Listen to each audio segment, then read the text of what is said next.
Deportes en Radio Libertad. Buenos días y bienvenidos a Deportes en Libertad.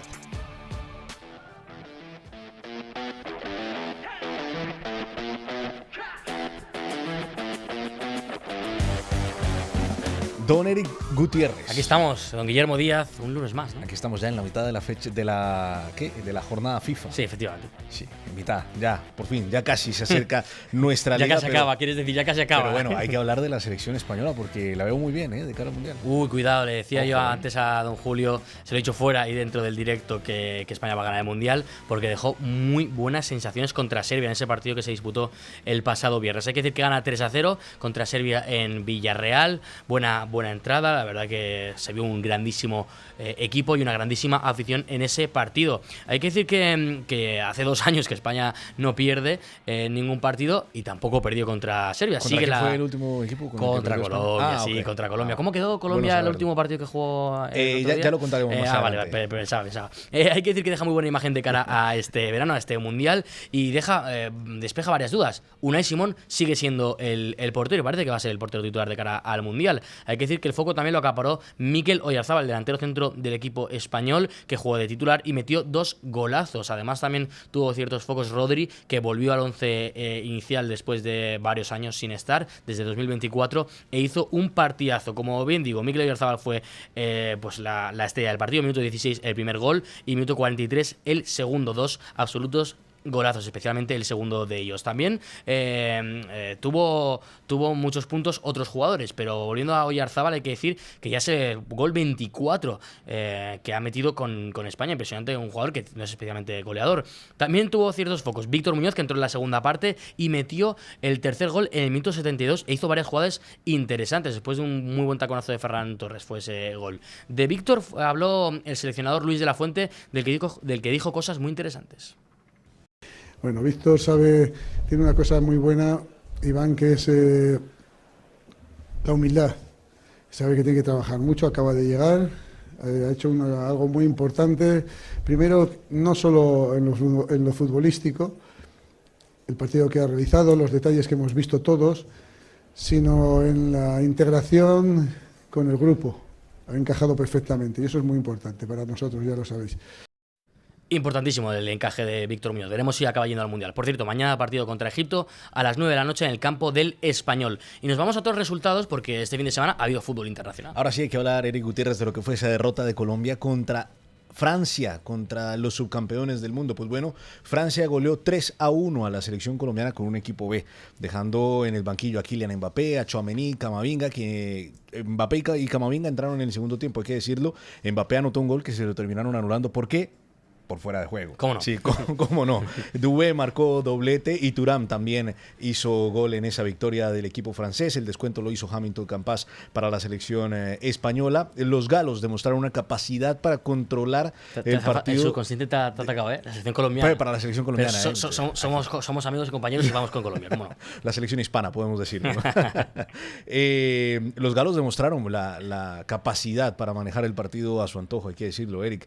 Y bueno, Colombia llegaba a este parón sin haber perdido un partido desde hace más de un año, pero perdió los 2 partidos contra Croacia y ahora contra la selección francesa. En el resto de partidos del parón internacional, Alemania venció a Suiza en el amistoso 4-1 en un partido, la verdad, vibrante, con un Florian Wirtz como gran protagonista. Anotó doblete e hizo 2 asistencias. Inglaterra empató 1-1 contra Uruguay gracias a un gol de Federico Valverde en el descuento desde el punto penalti. Hay que decir que Portugal no pasó del empate sin goles ante México en la reinauguración del estadio CDMX, es decir, el Estadio Azteca, pese a dominar el partido. No jugó Cristiano Ronaldo, el número 7 lo vistió Gonzalo Guedes. Y Argentina, bueno, Argentina no jugó en la finalísima, pero sí jugó contra una selección impresionante, contra Mauritania, 2-1. Terminó ganando la selección argentina con los goles de Nico Paz y de Enzo Fernández, en una actuación, la verdad, bastante pobre. Esto fue lo que dijo el Dibu Martínez. ¿Te gustaría jugar con otra clase de rivales? No, obviamente, fuimos un mundial pasado sin competencia tampoco, pero bueno, nos habíamos testeado con Italia en la finalísima y vimos que pudimos. Ahora creo que ante el mundial no sabemos todavía si tenemos un nivel, no sé, top 10 del mundo para competir, pero nos sirve para demostrar que nos falta un poco más de sangre. Le falta un poco más a la selección argentina. Cerramos este apartado de partidos amistosos hablando de Países Bajos, que se impuso 2-1 ante Noruega, que jugó sin Erling Haaland. Pero bueno, esta fecha FIFA nos ha dejado algunos lesionados, hay que contarlos, Eric. Efectivamente, el más importante, Rafinha. La Confederación Brasileña de Fútbol publicó un comunicado en el que decía que Rafinha se iba de la concentración de Brasil para volver a Barcelona, y después, pocas horas después, el Barça publicó un comunicado en el que decía que estaba 5 semanas de lesión fuera de los terrenos de juego el extremo brasileño. Hay que decir que también hay algunas informaciones que apuntan a 4, pero bueno, va a estar entre 4 y 5. Hay que decir que la lesión es una recaída en el bíceps femoral del muslo derecho, donde ya estuvo lesionado y estuvo, si no recuerdo mal, 2 meses fuera, porque hubo una recaída incluso dentro de esa lesión. Hay que comentar también que se pierde varios partidos, entre ellos pues tanto el partido de Liga contra el Atlético de Madrid, el partido de ida y vuelta contra el Atlético de Madrid en cuartos de final. Se podría llegar a perder unas posibles semifinales de Champions si pasase el Barça contra el Atleti, se pierde el derbi contra el Español, el partido contra el Getafe fuera, también contra el Osasuna. Bueno, es una lesión importante de cara a lo que queda de temporada. Es el momento de Rashford, veremos si acaba jugando bien. Vinicius Junior también parecía que estaba lesionado, finalmente solo fueron unas molestias y volvió a entrenarse en la sesión del sábado, que como digo parecía que no iba a estar. Se perdió la sesión del sábado y después sí que entrenó en la sesión del domingo. Parece que no va a jugar en ese próximo partido, pero que no tiene nada grave. El centrocampista español Martín Zubimendi sí que ha dejado la concentración de la selección por unas molestias y vuelve al equipo, a su equipo donde está en estos momentos, en Londres, el Arsenal. Hay que decir que el Arsenal tiene un montón de bajas. Bueno, algunos apuntan que algunos se han borrado, pero bueno, para decir algunos nombres: Zubimendi, Declan Rice, Bukayo Saka, Madueke, Etxe, Piero Hincapié, Saliba, Magallanes, Trossard o Timber o han dejado el parón o no han ido directamente al parón. Por cierto, he comentado algunos nombres ingleses, también hay muchas bajas en la concentración inglesa. Bukayo Saka, como he dicho, Declan Rice, Madueke por parte del Arsenal, pero también John Stones y Adam Wharton, que lo han dejado por ciertas molestias. El virus FIFA, como siempre, atacando. Ahora nos vamos al ciclismo porque ha terminado la Vuelta a Cataluña. Sí, hay que decir que Jonas Vingegaard ganó la edición número 105 de la Vuelta a Cataluña con una ventaja de 1 minuto 22 segundos sobre el francés Lenny Martínez y de 1 minuto 30 segundos sobre Florian Lipowitz. El danés cimentó su triunfo con 2 categóricas victorias incontestables en los puertos pirenaicos de Col de Pal y de Queralt.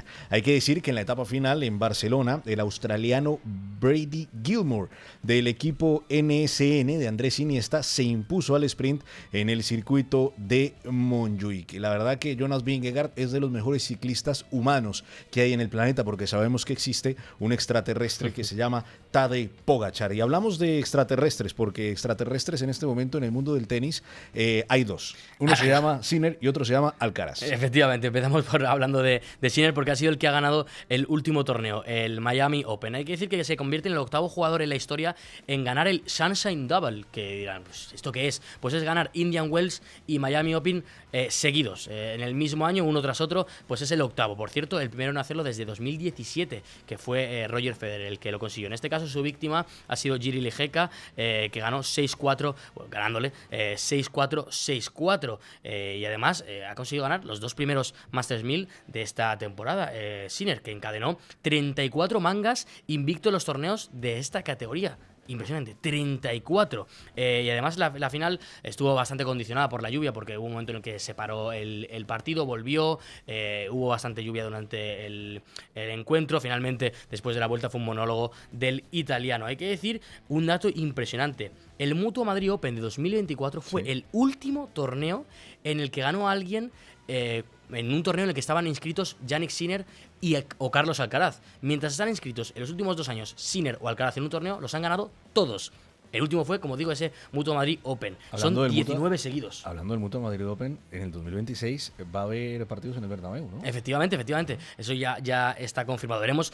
Yo creo que sí que se anotan alguno de los dos seguro, y si lo ganan también. Y ahora nos vamos al motor. Cerramos con el motor, hablando de Alonso, porque por fin ha terminado una carrera. Bueno, por fin termina una carrera. En esta ocasión es en el Gran Premio de Japón. Alonso termina en la posición 18ª. Hay que decir que las fuertes vibraciones que arrastra el Aston Martin siguen sin solución aunque en Suzuka fueron soportables, según las palabras del piloto asturiano. Carlos Sainz terminó en la posición 15ª y aprovechó sus declaraciones para exigir que cómo es posible que haya diferencias de hasta 50 kilómetros por hora entre coches en circuitos urbanos como Bakú y el circuito de Las Vegas. Seguimos hablando de motor porque en MotoGP Marco Bezzecchi ganó en Austin su tercera victoria consecutiva entre esta temporada y el final de la temporada pasada, por delante de Jorge Martín y de Pedro Acosta. Marc Márquez se remontó desde el puesto número 11 hasta el quinto tras cumplir una sanción. En el Moto 2, Manuel González se convirtió en el nuevo líder del mundial. En el Moto 3, el italiano Guido Pini logró su primera victoria por apenas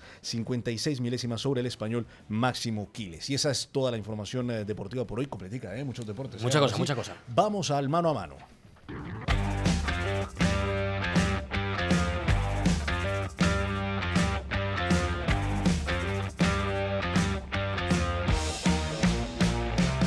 Don Eric Gutiérrez. Nos damos la mano, ¿eh? Nos damos la mano. Sí.